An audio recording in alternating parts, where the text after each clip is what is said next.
Hello friends, today I am going to tell you how to disable print screen feature of your Windows PC.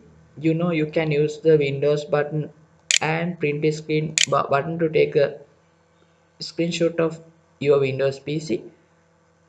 So I want to disable this feature for the some security reasons.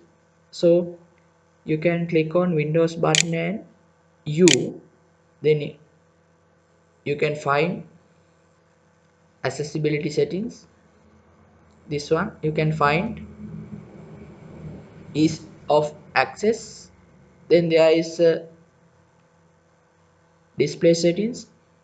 Below to the display settings you can find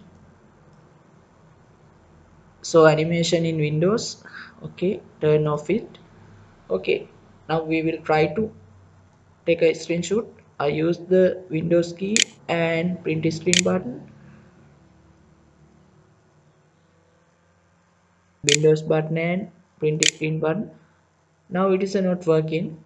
So again, Windows key and print screen button. Okay, if you want to enable print screen again, you can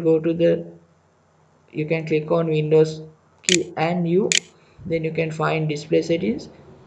Again you can click on show animation in Windows here.